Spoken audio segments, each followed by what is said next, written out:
and welcome to another edition of Clarity Live. Thanks for joining us on your lunch break or maybe a little early in your morning, depending what part of the country you're located on.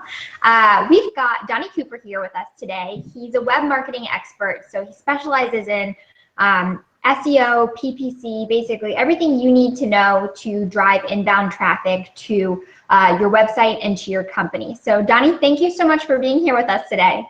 Yeah, sure. So I think I would say if I were to put like an overarching theme of it is like get things done, right? So with SEO and especially with SEO or anything web marketing, you can go down so many rabbit holes that you never actually get anything done. I'm guilty of that. I did that for, I don't know, 2 or 3 years when I first kind of, got into web stuff or whatever. I think the important thing is to get the basics nailed before you ever even think about getting cutting edge or getting in the weeds, right? And so from that, let me just share my screen real quick. I've got a few slides. I'm just going to show you guys kind of exactly what I'm talking about. Is this big enough or should I make that bigger? You guys good with that? It looks good. Anyone in chat unable to see? Nope, we're good. Cool. All right. So think of SEO like a pie chart, right? And I would say I like to try to put a framework around things just so kind of better understand like where are my priorities, right? And so based on that, I would say from my experience, and I'll show you a little bit of proof here in just a second, but it's only 3 things, right? 40% of that pie is content and keywords. The other 40% is attention, like links and social and like actually getting traffic, right? And then 20% is optimization. And it's important to note this because most people, I think, when they start a business or launch a website, their original thought is, oh, well, we need lots and lots of optimization. Let's create a big budget for optimizing every little piece of code on our website. When in reality, like that's only going to move the needle like very little. Unless you're in a super low competitive market, then yeah, you might actually get results from that.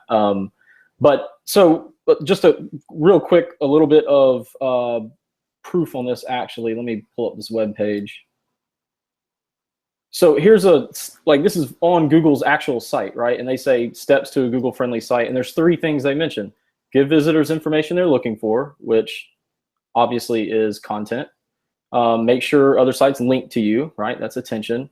And make your site accessible. That's optimization. That's it. And so like I said, I think it really comes down to those 3 things. So that's really all I'm going to talk about is how to nail those 3, how to nail the basics for them. So let me go back to my slides here. So content. So the first thing to know about content, and it's a real easy thing to understand. Every single page on your website should target a different keyword. And every page should target a keyword, right? So if you're writing about Batman comics or comic books in general, obviously your homepage is about comic books, right? And then you have separate pages under that about Flash, Batman, Superman, and then under Batman you might have sub pages of Batman comics, Batman books and graphic novels or whatever, right? I'll share the slides or whatever so anybody can look at this when you're done. But essentially, it's really important because when you're launching a new website, more important than like optimizing every little thing is kind of trying to figure out what should be the information architecture from a keyword targeting point of view. Like let's lay out all the keywords that we want to target in the short term. If it's a new site, maybe 50 to 100 of them.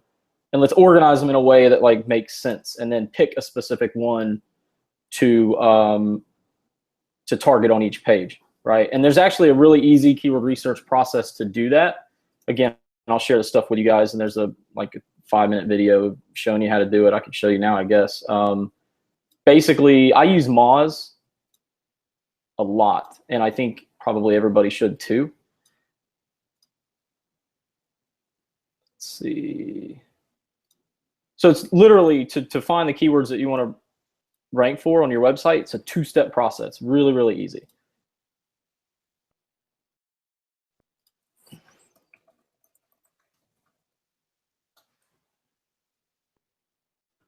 So if you want to rank for, and I'm going to use a good example, photography contracts. If you want to rank for, let's say, something along the lines of you're trying to target photographers, right? You want photographers to come to your website. Obviously, you're going to go to the Google AdWords keyword tool first and look for, photography type keywords. So eventually you might land on photography contracts, right? But first you might start with like photography businesses or something like that.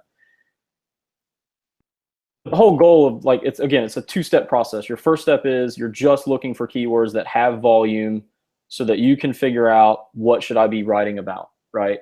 And you, along this research, let's just assume, to keep things short, you come across photography business and it has 900 people a month looking for it. It has somewhere around that. I've already done the research. Step two is you go to Moz's difficulty tool and you type in all the keywords that you thought you might want to target. So it might be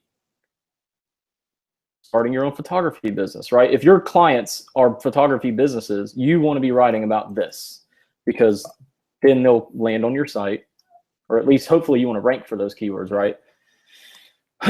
But you use this Moz difficulty tool, and what it's going to do is give us a number from 0 to 100 on how hard these keywords are to rank for. And from there, it becomes really, really easy. So in this example, I actually work with lessaccounting.com and actually kind of partnered up with them on like a service for bookkeepers. But we did some research and found, obviously, I'm using it as an example, but we did the research as photography contracts and saw that they had, I forget what it was now. So the difficulty was 43%. And what's interesting, here's the missing piece, is your domain authority, which is another tool from Moz. It's a Chrome plugin. Their domain authority is a 52, and that's higher than this difficulty score. So we knew, hey, we have a really good chance of ranking for that keyword. Let's publish some content that people actually want to find on a page that's optimized for that keyword and see if we rank for it. And yes, indeed, we ended up ranking #1 and getting a lot of traffic from it, right? And that's how it's, like I said, I'm getting in the weeds just a tiny bit right there, but it's as complicated as it gets. It's just doing a little bit of research to find what keywords do we want to actually use on our pages. And then, hey, can we actually rank for these? Do we have the domain authority to rank for them? I'll go into that in just a minute. But basically, the more inbound links you get to your website, the more attention you get to your website, the higher your domain authority is going to be, and thus the harder keyword you can rank for. Really simple formula. So, okay, that obviously that leads into attention. Here's a super secret super secret tactic that I hear no one talking about on the web. I've been doing this for years. I really don't understand why it's not bigger. Maybe I should make a bigger deal out of it. But don't go like link build. Don't go out and try to get links to impress Google. Go out and get links that will actually send you leads, right? So try to reverse engineer, where do my customers go to before they come to me? And then go partner up with those people or do whatever you have to do. Beg, borrow, steal, bribe, doesn't matter. Maybe not steal, but try to get connected with those businesses that can actually send you leads and get links, those links, because those are the links that Google's counting heavily. I mean, if you look into any type of bleeding edge SEO thing or whatever, they're all talking about, well, the more click-through rate you get on links, it helps, Google values that link more. Well, yeah, because it's a relevant link that gets leads, right? So if all you do is put it in your mind and say, I need to go out and get a bunch of links that send us leads, two things will happen. Number one, you won't really care if Google doesn't rank you because you'll be getting a lot of sales, right? Number two, Google will rank you and you'll get double the sales. So keep that in mind. There's just like 3 tactics I want to mention to do that. First is business development. And actually, I just kind of told you about that. So a perfect example I give to everyone, real easy to understand. If you're a jet ski rental business, you should be getting a link from every hotel in your area, right? Because that's where your customers are coming from. And maybe even real estate companies and restaurants. I can assure you, if you are a jet ski business and you go get links from half of the restaurants, hotels, and real estate agents, you'll be buying all of your competitors up within a few years, right? Because you're going to get all the business before they get any of it. Tactic number 2 is getting like competitor links. So again, this is a Moz tool, opensiteexplorer.org. You just put in a domain name and up comes all of your competitors or whatever website you put in there, up comes a list of all of their inbound links, right? So then you can reach out to those people and say, hey, you're linking to a similar customer. Or Smashing Magazine, hey, you wrote about a similar story. We've got a story just like it, but kind of cooler. Would you like to write about us too? Right? I mean, maybe not Smashing Magazine, the corporation, but the author or whatever. And so if you haven't done that, if you haven't reached out to the people linking to your competitors, why would you? It doesn't make sense to me that you would, invest in a lot of optimization, right? This is again why I put that at 20%, because this stuff can actually give you business, leads, and sales, which can then further finance or fund the optimization or any other advanced bleeding edge thing that you want to try. But nail the basics, right? Get business development done. Get links from your competitors. The last thing is, this is a shout out to Backlinko. They did an amazing job. I'm sure a lot of you have heard about this, but the skyscraper technique, right? This is something I think a lot of SEOs did for a while and kind of kept it on the hush hush. And then Brian Dean just made it public, which good for him. He did an amazing job and he named it. Great marketing. I'm really jealous of it. But basically the premise is, instead of going out and getting links for leads, what you're doing is you're looking for a really popular article that that already has a lot of links, and you want to build it better, make it longer, add more images, get some maybe more content on the site, whatever you got to do to make it better. And then you want to drop it into I think my computer froze. Whoa, everybody still there? You're good, Donnie. Cool. So then you drop it into the Open Excite Explorer tool. So whatever article that is that you found that gets a lot of links, you just drop it into this tool and look at the web pages that are already linking to them. And then you email them and say, hey, you linked to this guide. We published a better guide. Would you mind linking to ours as well? Right? Really, really simple. Kind of takes some effort, but you can get a lot of links that way. They're not necessarily links that send you leads. Hopefully they are. But anyway, that's the last tactic. And that's why I made it third. It's not one that really necessarily sends you business. So that's attention. So again, all we've covered here is really, real simple basics. Content, pick a keyword for every page. Attention, get the links that are going to send you business. And then the last thing, optimization, right? Now you're like, okay, we've got content. It's going good. We're targeting the right keywords. We're making effort to actually get links that send us leads. So we're getting some business. Now let's invest in content. Well, in optimization. And the good news is this part's like actually really, really easy. I think it's made out to be hard, but here's an image. Sorry, again, I'll share the slides with everybody, but this image you essentially could just forward to your developer and say, hey, we're going to target a keyword on every one of our pages.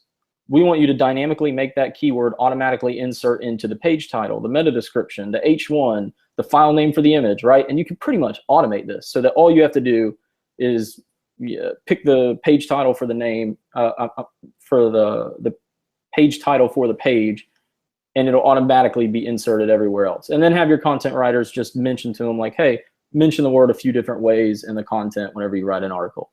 That's it. You're done. So again, then you can go back to focusing your efforts not on, well, how do I obsess and over-optimize every little page? No, you can pretty much automate that and just invest your time in picking the right keywords and writing the right content, right? And again, if you get links, it will rank. But if you don't get links, it will not rank. So keep that in mind. Like it's a two-step process, right? You really need to publish the right content that people want to find and actually get links to that content. If you can't get links to that content, it's really crappy content and you should go back to the drawing board. And the absolute last thing is about optimization. Well, it used to be here. If you Google SEO starter guide, Google, it's really old at this point, but Google themselves published a PDF on how to optimize your site. And it's different with this. I'm showing you how to target keywords with this image. This is how to, when to use a no index tag and, how to structure your navigation and those sorts of things, right? So it's not like it's secretive information. It's published by Google. And it's old, but I'll note, everyone always says, oh, SEO changes all the time. No, I don't think it does. I think the fundamental at least in my experience, the fundamental tactics or strategy has remained the same, which is why Google doesn't feel the need to remake this article, which I think was published in 2010, 9, 8, I don't know, long time ago. It's really simple. So, and then, yeah, like I said, don't obsess over optimization. It's only 20% of the pie. Do it last. Or if you want to do it first, that's fine. But do it as like we need to check that off the list, not obsess over it. And we need to obsess over content and getting links. I think really that's it. I think I kind of ran through all of that really, really fast. One last thing that I'll note is I have my favorite SEO article I've ever read. I share it with everyone that I work with and everyone that asks me for advice. If you go to inboundable.com/best, you can get it. It's kind of, you know, it's old. It's really, really old, but it's really awesome. So I think that's it. I'll leave it there and flip off screen sharing. Awesome. Thanks so much, Donnie. And do you want to explain to everyone your glasses? No, you're not Harry Potter, but what's behind the outfit today? Yeah, so a long time ago, a friend of mine, Alan Branch, said that I should wear like a really funny science outfit, and we took some photos, and I ended up using it as my Facebook picture. Everyone always comments about it, and if I don't wear it, I get like 5 people. If I go to a conference or something, I always get 5 people that say, "Why didn't you wear the lab coat? Where's the lab coat?" So, you know, I didn't want to disappoint anybody that might already know me and not wear it. That's pretty much it. Awesome. I love it. So we've got a handful of questions that you guys all submitted before, but just a reminder in chat, feel free to toss up more questions, even questions specific to your business. We've got some time to answer them. So pop in any questions, but I'll go ahead and dive in with our list for now. Someone asked, and you kind of covered this, but maybe there's something deeper here. Is there one golden rule for SEO, something entrepreneurs should definitely do or not do? Is there one thing? Yeah, so, well, there's two questions there, right? Question number one is there a golden rule for SEO? And the other one is there a golden rule for entrepreneurs when doing web marketing? 2 different questions. The first one, is there a golden rule to SEO? Yeah, it's write good enough content that the linkerati, right? People that webmasters, people that own websites will want to link to you. Regardless of not if they're your prospect, doesn't matter. Your goal is to get links from anybody, any way you can, you know, not scammy websites, anybody, you know, quality or reputable or whatever. And so so for example, if you have a restaurant and you're a local restaurant, well, why would you publish, let's back up. Maybe you're a local Italian restaurant. Why would you publish blog articles about, you know, fish, how to cook home fish, or, you know, how to cook fish at home or something like that? Because it might get you a lot of links, right? If you come up with a really good recipe on how to cook it, it's loosely related, and you might get a lot of links from people who love fish, right? So that's that golden rule. The other golden rule, and this is my favorite, if you're running a business and you're doing web marketing, get links that send you leads, period, end of story. If that's all you do, if you never pick keywords and you never optimize and you never care about Google, you never run ads, all you do is go out and get links that send you leads, you'll have plenty of money and not care about any of this stuff anyway. Awesome, good enough. And then I think we've got a handful, you know, I think the majority of our audience today are interested in startups or are part of startups. So some of our questions are specific to them. And here's one. What are some of the biggest challenges startups face when they're starting up an SEO strategy campaign? How can they overcome them? All right, so the absolute biggest one I see, and this is true for bootstrapped and funded, is it gets bloated to be a bigger animal than it is. Right? The biggest one I see is like, well, we're talking to, you know, 9 different contractors, and we're reading through 50 pages of strategies, and we're not really sure which one we're going to approve, and we want to go through all these details. It's like, man, how many man hours did you guys put into that when you could have picked up the phone and called some people and asked for links that would have got you leads, right?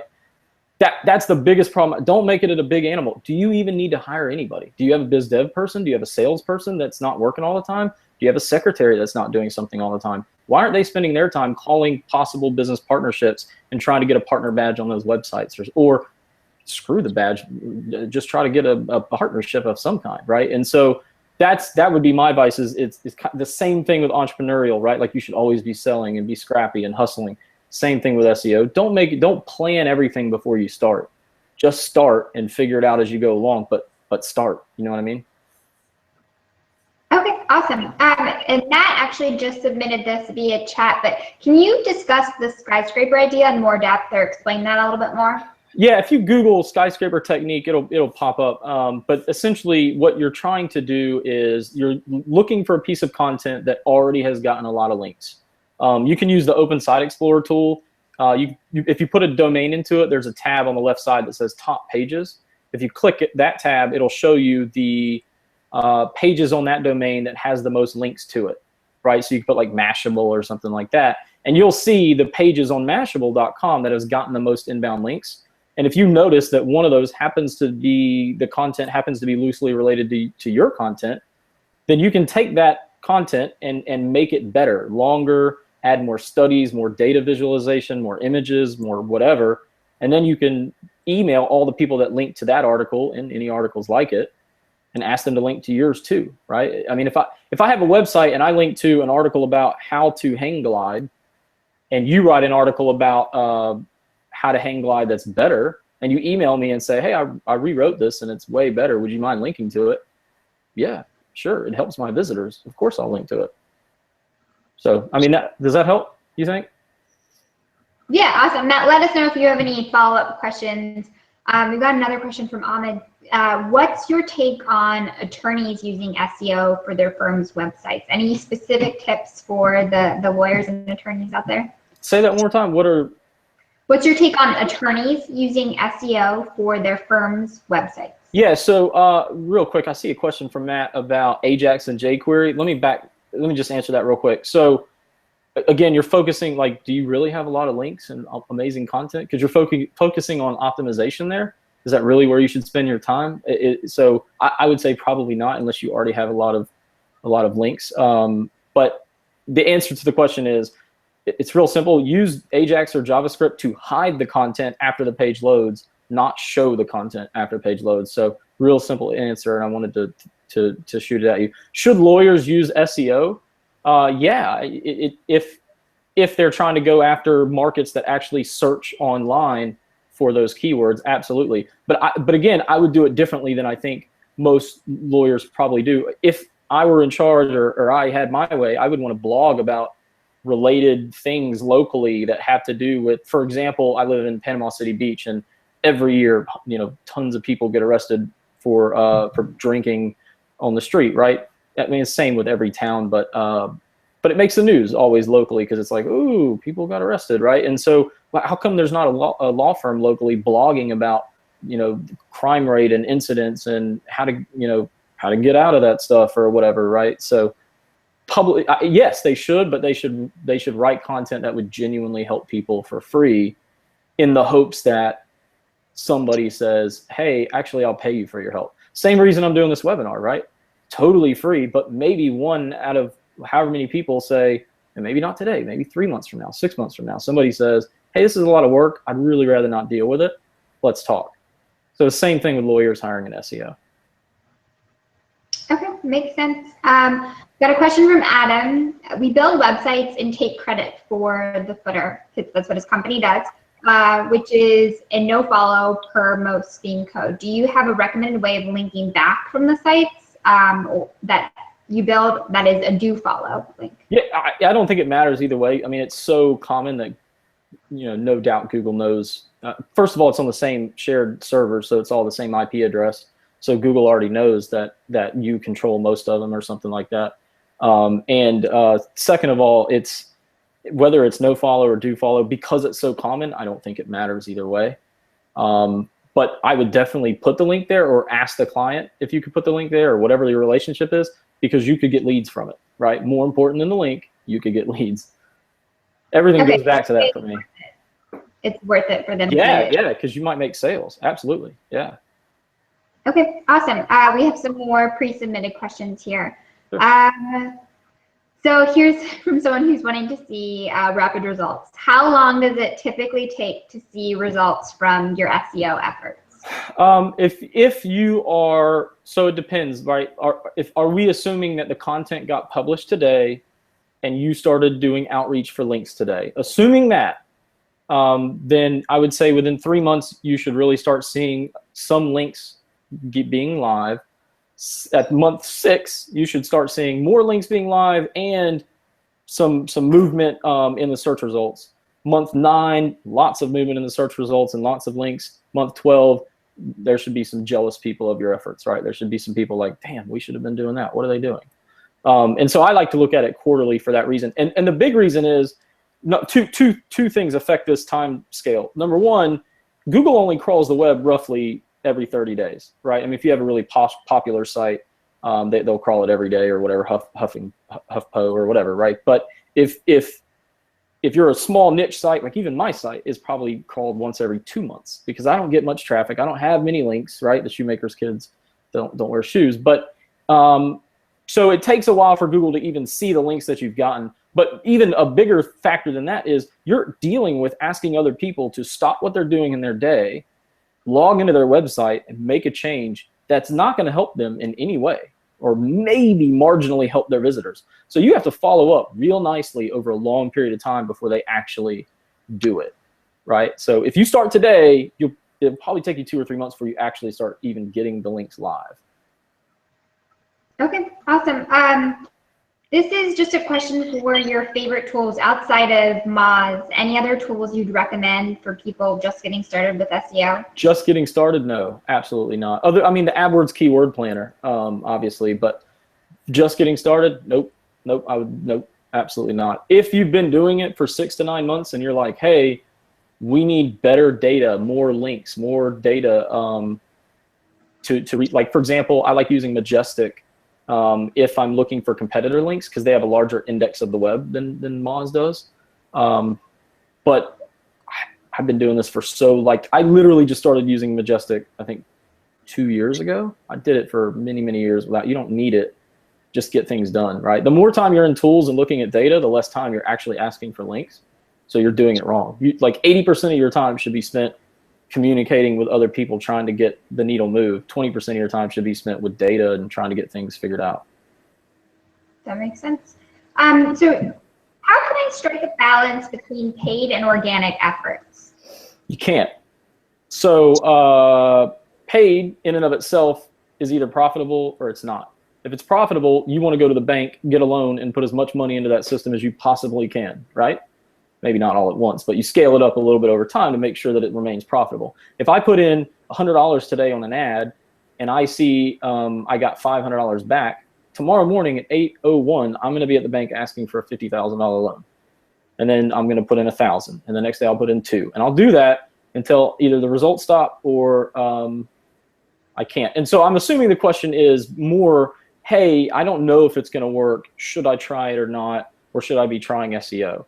I think, yeah, I would try it, but I would try it on really, really long keywords. So after you've done your keyword research and created your content for SEO purposes, then you go back to your keyword research and look for really, really long phrases that you can bid on, if your budget's limited, that you can bid on and send them to that content that you created for those keyword phrases, right? But if you're looking for long, long phrases, it's going to be much cheaper. And you should consider using Bing instead of AdWords. If your budget's limited, Bing has less advertisers, so it's less competition, so it's less per click, it's cheaper.